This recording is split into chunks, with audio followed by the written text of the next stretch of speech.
Are you knowing what you are wanting? Now, right now, right now. Right now where all of your power is.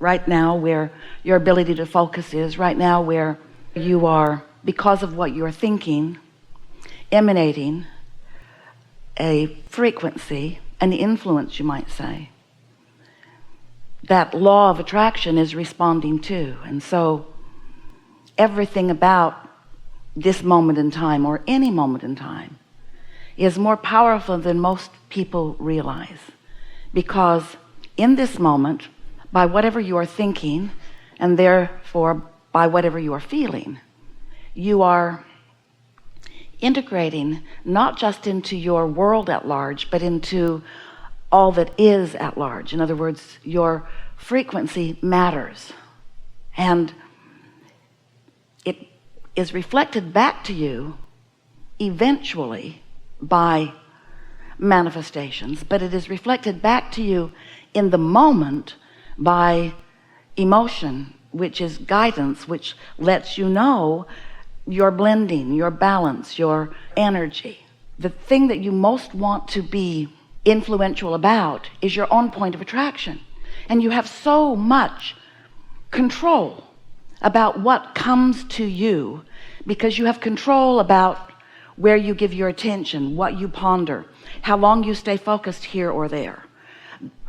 By deliberately choosing the subjects that feel good when you ponder them, so that you focus longer until there is more vibrational momentum, and therefore more power, more connection with source, therefore more leverage, therefore more positive influence. The first thing that you influence is your state of being, your personal point of attraction. And once you get a handle on that, and it doesn't take long, and you're consistent about the way you approach life, you're consistent about the way you respond to things, you're consistent about the well-being that you feel no matter what, your freakouts become fewer, and your substantial knowing what you're doing becomes more frequent, and your love is consistent, and your concern becomes less and less. As you get a handle on your approach to life, which for most of you means, to a large part, your response to life, then what begins to happen is you begin to see the benefit of caring about how you feel, which gives you the ability to align with the whole of who you are, which gives you a leverage or an influence that we can't even define mathematically, but you will be able to define in the way life is unfolding for you, in your relationships, in even the new relationships that you have with so many people that you are encountering on a daily basis. You are so much more than you know here in these physical bodies, and that larger part of you, sometimes you call that part of you your soul. We have been calling it for quite a long time your inner being. That part of you is always flowing with you, while often you may be oblivious to that. But your emotions will help you to know how in sync or not in sync, how aligned or misaligned, how allowing or not allowing, how much you are allowing yourself and your broader self, your inner being, to be integrated in this moment. Your inner being is always flowing to you, but your receptivity of that is really what we want to talk about here today. Just because this well-being is shining to you does not mean you're letting it in. And if you're angry, your anger means you're not. If you're frustrated, your frustration means you're pinching it off too. If you are having one of those moments where you are feeling so much love you can hardly stand it, that means that you are in sync with who you really are. And the coupling of you and you is really what the art of allowing really is. The coupling of you and you is really where your vibrational clarity is. It's where your power is. It's where the influence that you came here to offer is. It's where you become part of the solutions instead of fanning the flames of the problems. It's where you become the you that you've intended when you made the decision to come into this physical body. So you were source energy before you focused into this physical body, and the larger part of you still is that source energy. But here you are, magnificent you. Here you are, living your life, focused upon a lot of things and offering a lot of vibration. And so we don't think there's anything more important for you to understand than how it feels when you offer vibration that is in harmony with the whole of who you are, with the love of who you are, of the well-being of who you are, and how you feel when you're pinching that off. Most of you have been listening to us for a while, yes? And most of you know everything that we just said to you, although we chose a different way of saying it because we wanted your undivided attention. And most of you have a very magnificent platform that you are standing on, and you are in the place where you are deliberate creators and you are living life happily ever after, mostly. But here today, we are really so appreciative of your willingness to play with us, because we know that together we will take thought beyond that which it has been before, that you will discover new insights for yourself. Often it's because of something that someone who is sitting in the hot seat is expressing, or something that we are explaining back to them.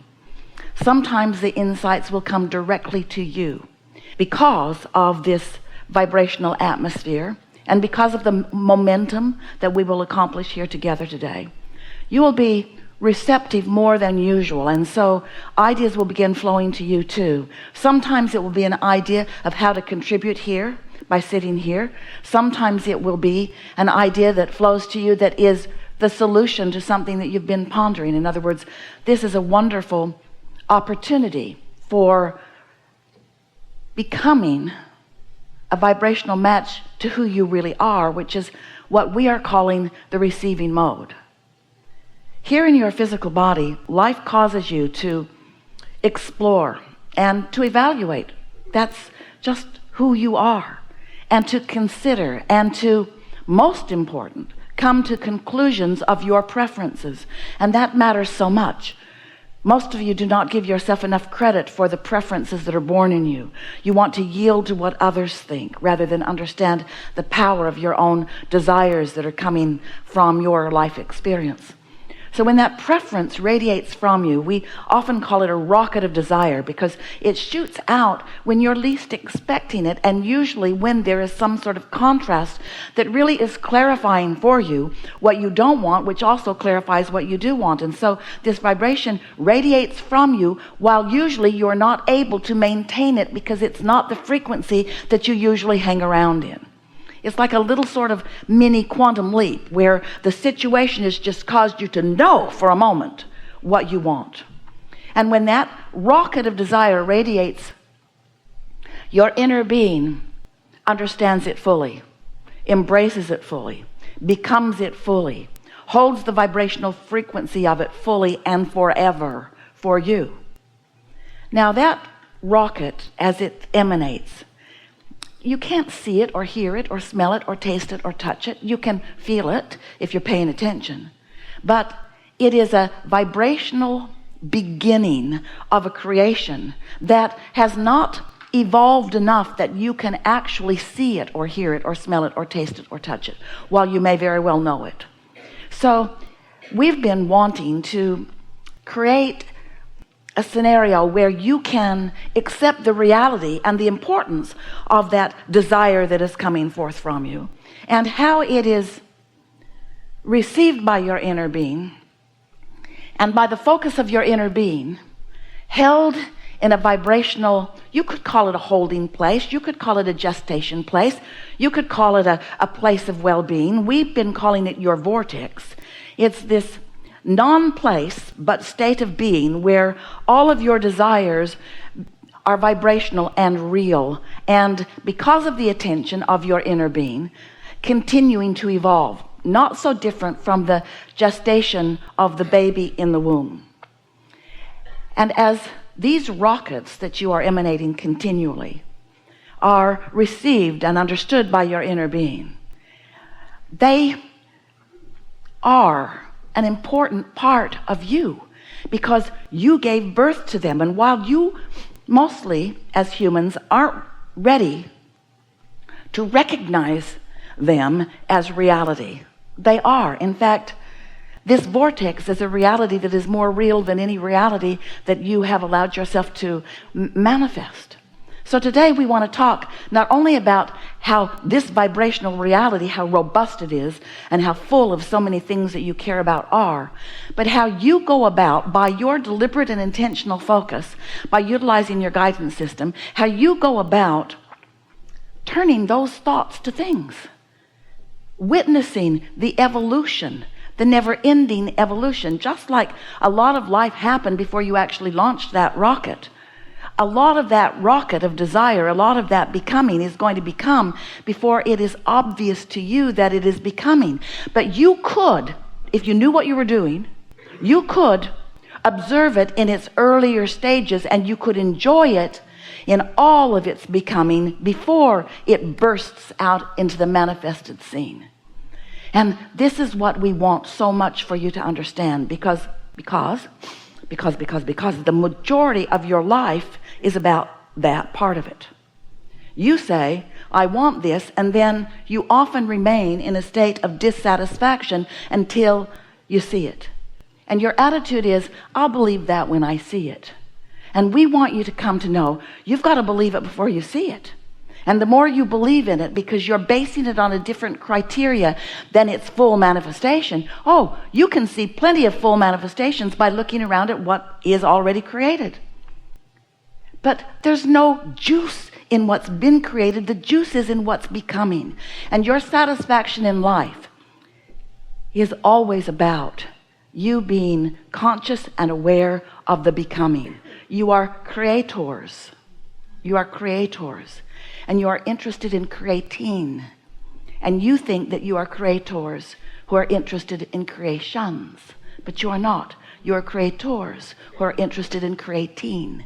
Because it is the in the moment, hands-on, hands in the clay, conscious awareness, clarity of the creating that is where the satisfaction is, you see. We have enjoyed the interaction with you, specifically with you. The vibrational place that you brought to this room was wonderful at the beginning, and even more wonderful now. Lots of shifting, lots of understanding, lots of clarity, and lots of influence, not just from our words to you, not just from our vibration interpreted by Esther into words for you, but your relationship with your own inner being and your softening of resistance and your allowing of vibration to rise, which allowed the clarity that you felt, and you know what we're talking about. So there's really nothing serious going on. You are creators here to create. And you're not here as problem solvers, you're here as solution discoverers. But one comes before the other. You're not here as fixers of broken things. You're here as discoverers of new things. And sometimes you just don't look for the new thing until the old thing feels broken to you. It doesn't have to be broken for you to evolve, but it doesn't hurt that it sometimes is. So your life experience is showing you all kinds of wonderful things.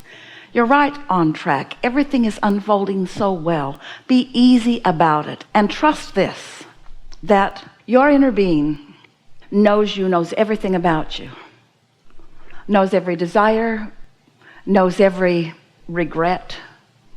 Your inner being does not focus upon the regret part of your regret. Your inner being focuses upon what you're asking for as a result of it. And so you have such attention and such appreciation and such, there's no other word for it other than power, backing you, rooting for you, and loving with you in absence of any judgment, in absence of any forgiveness. Your inner being will never forgive you because your inner being has never evaluated you as inappropriate to begin with. And when you let that go and you let the love that Source has for you flow through you, well, then you're just going to live happily ever after. There is great love here for you. And as always, we remain in your voice.